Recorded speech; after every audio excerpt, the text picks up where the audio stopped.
পড়ছি হুমায়ুন আহমেদ স্যারের পেন্সিলে আঁকা পরীর নবম পর্ব। গল্প পাঠে আমি নিরু আঞ্জুমান লাভলি। ঢাকা সেন্ট্রাল জেল থেকে চিঠি এসেছে। রফিক লিখছে সে হাসপাতালে ভর্তি হয়েছে, তার শরীর খারাপ, মা যেন একবার তাকে দেখতে যায়। শাহেদাকে সেই চিঠি দেখানো হয়েছে, তিনি কিছু বলেননি। ঝুমুর বলল, তুমি কি দেখতে যাবে? শাহেদা তীক্ষ্ণ চোখে তাকিয়েছেন, সেই প্রশ্নেরও জবাব দেননি। ঝুমুর বলল, তুমি যদি যেতে চাও আপাকে বলতে হবে। দেখা করতে চাইলেই তো দেখা হয় না, ঘুষ টুস খাওয়াতে হয়। আগে থেকে না জানালে আপা ব্যবস্থা করবে কিভাবে? শাহেদা তারপরও জবাব দিলেন না।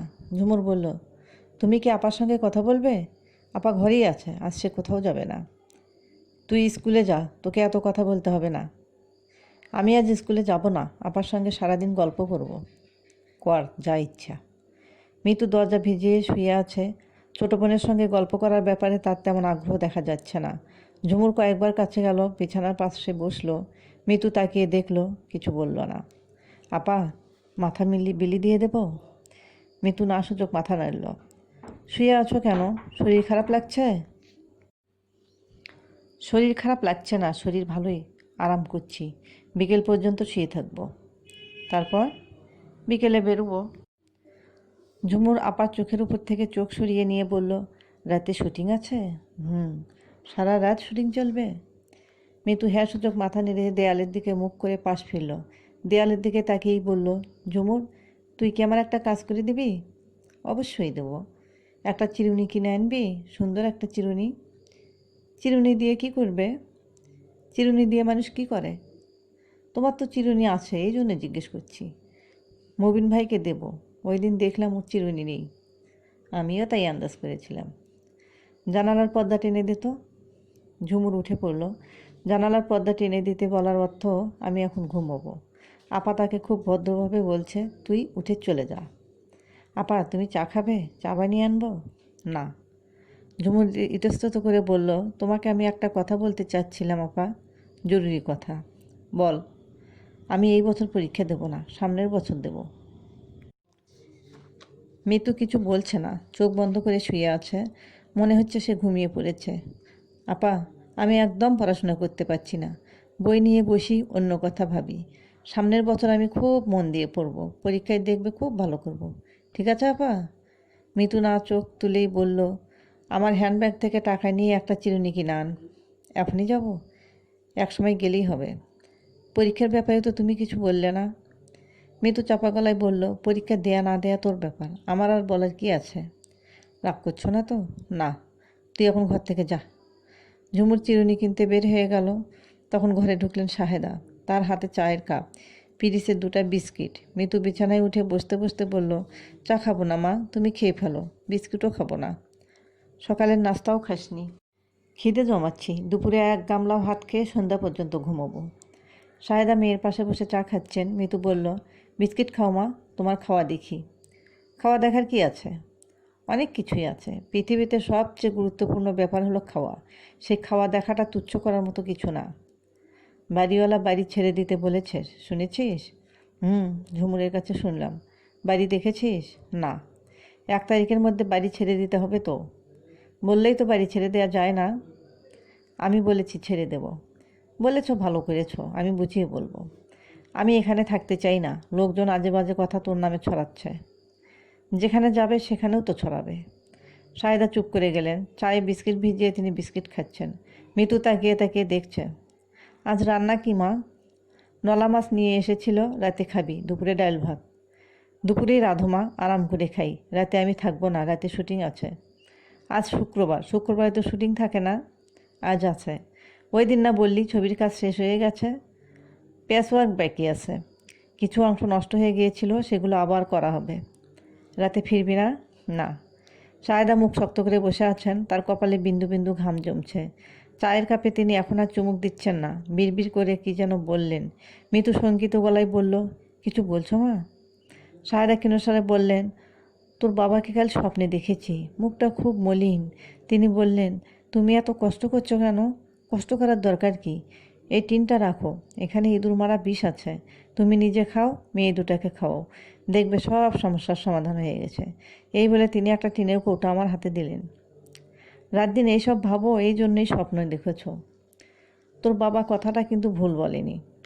মিতু হাসছে। সাহেদা বললেন, হাসছিস কেন? এমনি হাসছি। তুমি ঝালঝাল করে নলা মাছ রাঁধো তো। ইঁদুর মারা বিষ আবার মিশিয়ে দিও না, আমার এখন মরার কোনো রকম ইচ্ছা নেই। সাহেদা নড়লেন না, বসেই রইলেন। মিতু বলল, এক কাজ করলে কেমন হয় মা? আজ আমি রান্না করি, রান্না করে তোমাকে খাওয়াই, তুমি চুপচাপ শুয়ে বিশ্রাম করো। আরেকটা কথা শোনো, সংসারের সমস্যা নিয়ে তুমি মোটেও ভাববে না।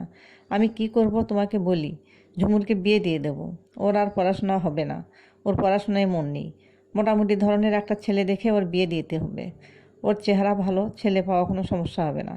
তোমাকে আমি বলিনি, এর মধ্যেই একটা সম্বন্ধে এসেছে। ছেলেটা ব্যাংকে চাকরি করে, ছোট চাকরি, তবে সংসারের দায় দায়িত্ব নেই। দুজন মিলে ওরা খুব সুখেই থাকবে। মবিন ভাইয়ের মধ্যে একটা চাকরি পেয়ে যাবে, তখন আমি বিয়ে করব।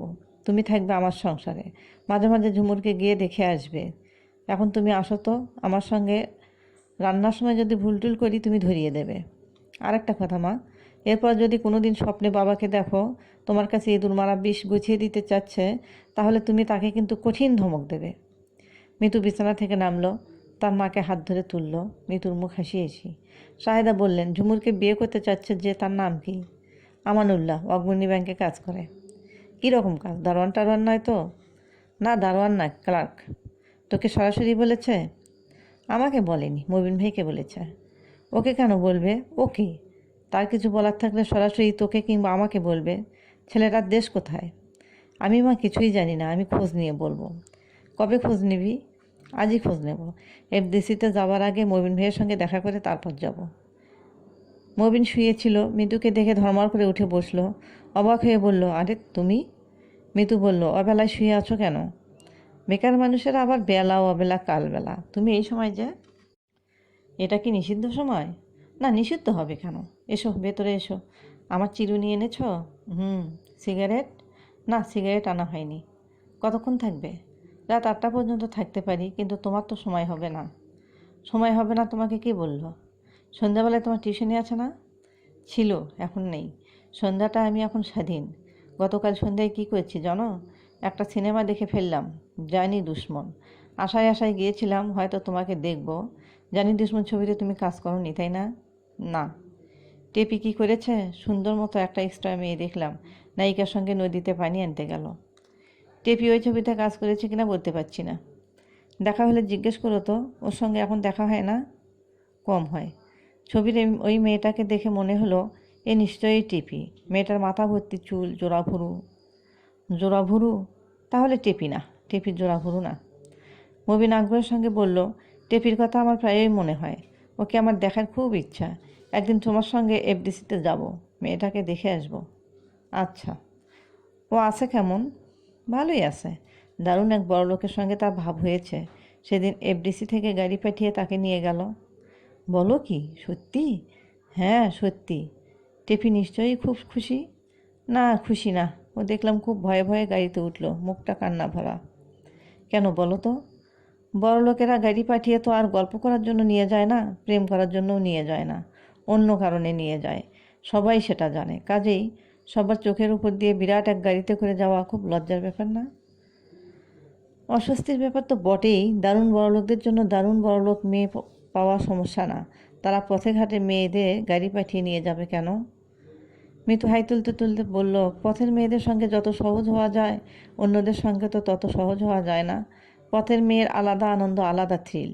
যাই হোক, টেপিকে নিয়ে আর কথা বলতে ইচ্ছা করছে না, অন্য কিছু নিয়ে কথা বলো। কি কথা শুনতে চাও? যা ইচ্ছা বলো। তার আগে কাছে আসো তো। আমি তোমার চুল আঁচড়ে দিই? নাকি আমি চুল আঁচড়ে দিলে লজ্জা লাগবে? না, লজ্জা লাগবে না। মবিন এগিয়ে এলো, খুব কাছে এলো না, মাথায় এগিয়ে দিল, যেন গায়ের সঙ্গে গা লেগে গেলে মস্ত বড় অন্যায় হয়ে যাবে। মিতু চুল আঁচড়াতে আঁচড়াতে বলল, তুমি কি ঝুমুরের জন্য একটা ছেলে জোগাড় করে দেবে? আমি ওর বিয়ে দিয়ে দেব। বাচ্চা মেয়ে বিয়ে দিবে কেন?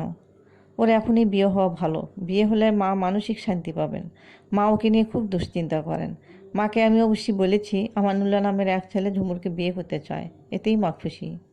আমানুল্লাহ কে? মৃদু হাসতে হাসতে বলল, আমানুল্লাহ কেউ না, আমার বানানো এক নাম। মাকে খুশি করার জন্য গল্পটা তৈরি করা। তিনি খুশি হয়েছেন? হ্যাঁ, খুশি হয়েছেন। অভিনয় তো আমি ভালো পারি, যাই বলি এত সুন্দর করে বলি, সবাই বিশ্বাস করে। আমার বেলাতেও তাই করো? না, কখনো না। মাঝে মাঝে করি, যখন করি তখন খুব খারাপ লাগে। মবিন হাসছে, মিতুও হাসছে। মিতু বলল, চুল আঁচড়ানোটা ভালো হয়নি, এসো আবার আঁচড়ে দিই। এরকম শক্ত হয়ে থাকবে না, আমার শরীরে কুষ্ঠ হয়নি যে ছোঁয়া লাগলে তোমার ক্ষতি হবে। মবিন হড়বড়িয়ে বলল, কী যে তুমি বলো। ঠিকই বলি, তুমি আমার সঙ্গে সব সময় এমন ভাব করো যেন আমি তোমার ছাত্রী। তুমি আমাকে পড়াচ্ছ এবং আমার মা একটু দূরে বসে পড়ানো কেমন হচ্ছে তা লক্ষ্য করছেন। মবিন হাসল। মিতু কঠিন গলায় বলল, আমি সামান্য এক্সট্রা মেয়ে হতে পারি, কিন্তু আমার হাত দুটো সুন্দর।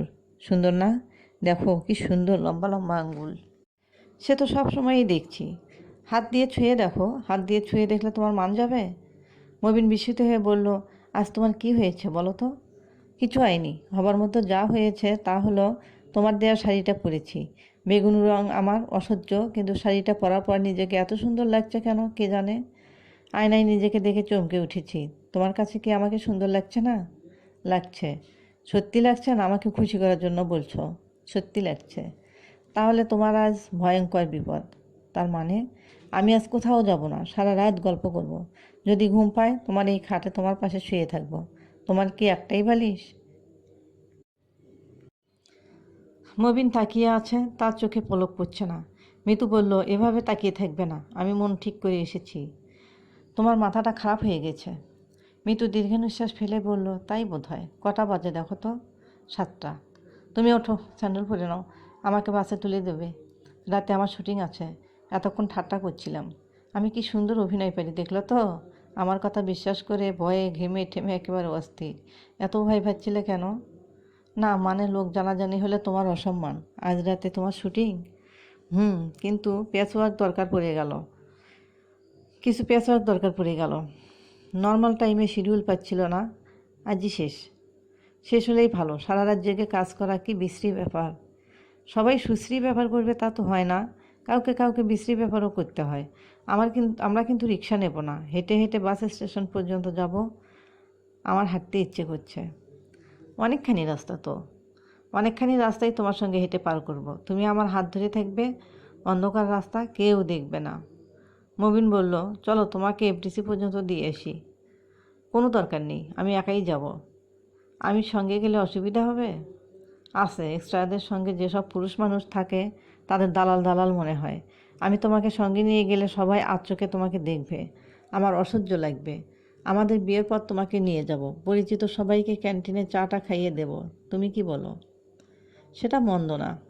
তারা বাস স্টেশনে চলে এসেছে। ঢাকা যাবার বাস আসছে দেখা যাচ্ছে। মিতু বিষণ্ণ ভঙ্গিতে বলল, এতটা রাস্তা আমরা পাশাপাশি হেঁটে এলাম, তুমি কিন্তু একবারও আমার হাত ধরোনি। ও সরি, দেখি তোমার হাত। থাক, দেখতে হবে না, বাদ চলে এসেছে।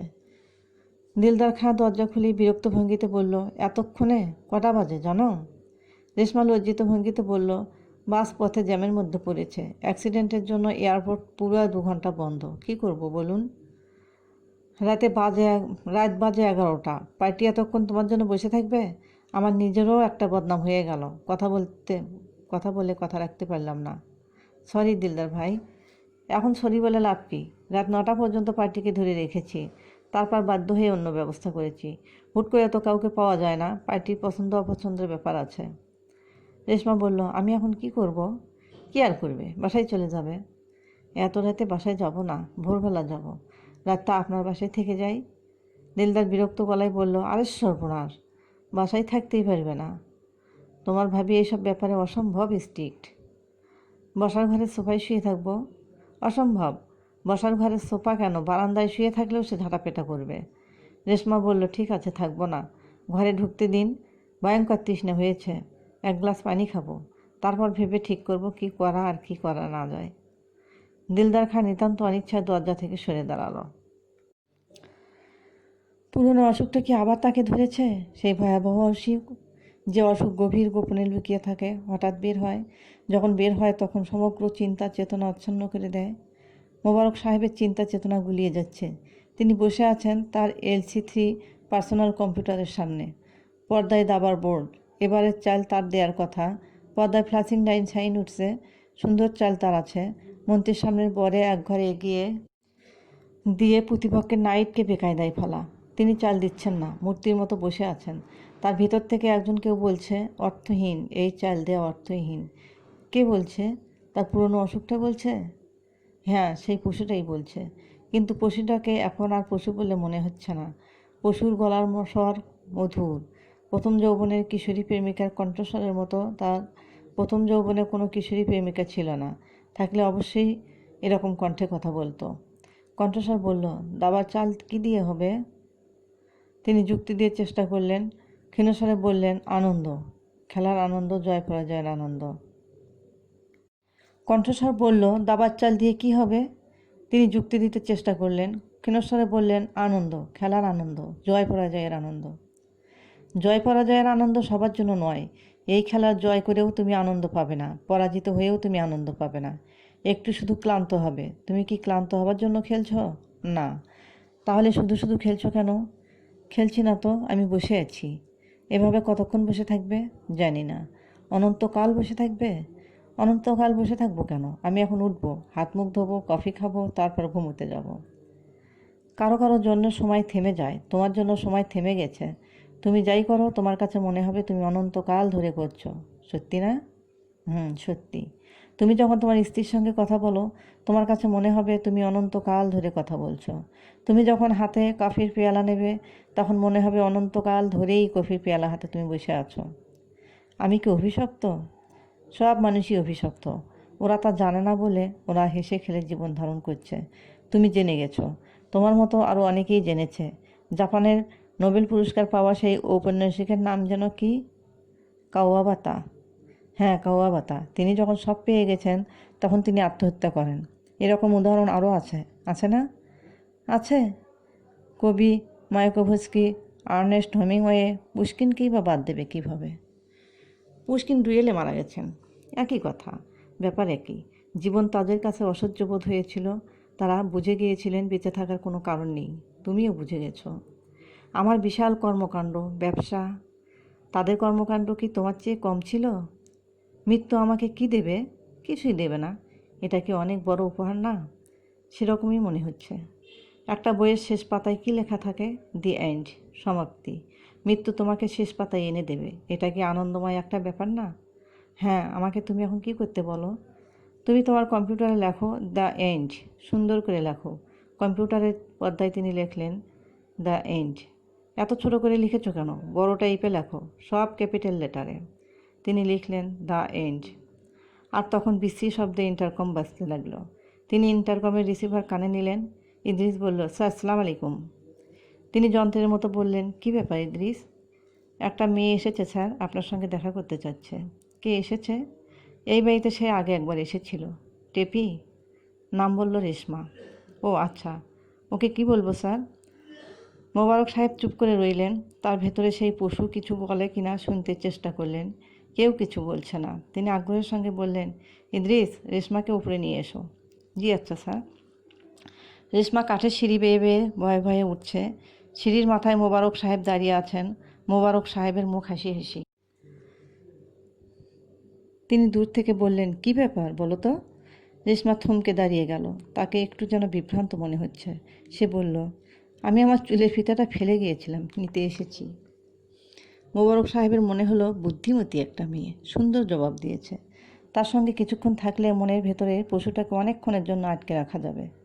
তুমি কি ফিরে নিয়েই চলে যাবে? আপনি থাকতে বললে থাকবো। দাঁড়িয়ে আছো কেন? এসো, এসো। মোবারক সাহেব হাত বাড়িয়ে দিয়েছেন। রেশমা ইতস্তত করছে। মোবারক সাহেব বললেন, ধরো, আমার হাত ধরো। রেশমা হাত ধরল। মোবারক সাহেব বললেন, তুমি হঠাৎ করে আসায় আমি যে কী ভয়ঙ্কর খুশি হয়েছি, তুমি কোনো দিনও তা জানবে না। তুমি আমার কাছে কিছু চাও, যা চাইবে তাই পাবে। এটাকে মহেন্দ্রক্ষণ হিসাবে ধরে নাও। বলো, কী চাও? রেশমা বলল, আমি কি অন্য কারোর জন্য কিছু চাইতে পারি? হ্যাঁ, পারো। আমার একজন অতি প্রিয় মানুষ আছে। চা বাগানের একটা চাকরির তার খুব শখ, ভালো একটা চাকরি। মোবারক সাহেব বললেন, আমার সঙ্গে আসো। আমি কম্পিউটারে তার নাম ঠিকানা তুলে নিচ্ছি। 24 ঘন্টার মধ্যে ব্যবস্থা করব। মোবারক সাহেব তার কম্পিউটার থেকে দ্য এন্ড লেখা মুছে ফেললেন। জরুরি লেখা ফোল্ডার ওপেন করে বললেন, বলো রেশমা, নাম বলো। রেশমা নাম বলল। তুমি কি খেয়ে এসেছো? জি না। আশ্চর্য, আমিও খাইনি। ইদিসকে বলি খাওয়ার ব্যবস্থা করতে। তুমি কি খেতে পছন্দ করো? আমি সব কিছুই পছন্দ করি। আপনি কি পছন্দ করেন? জানি না, আসলেই জানি না। মজার ব্যাপার কি জানো মিতু, অনেক দিন পর কেউ আমাকে জিজ্ঞেস করলো আমি কি পছন্দ করি। ওই ভদ্রলোকের ঠিকানা কি বলো? Mailing address.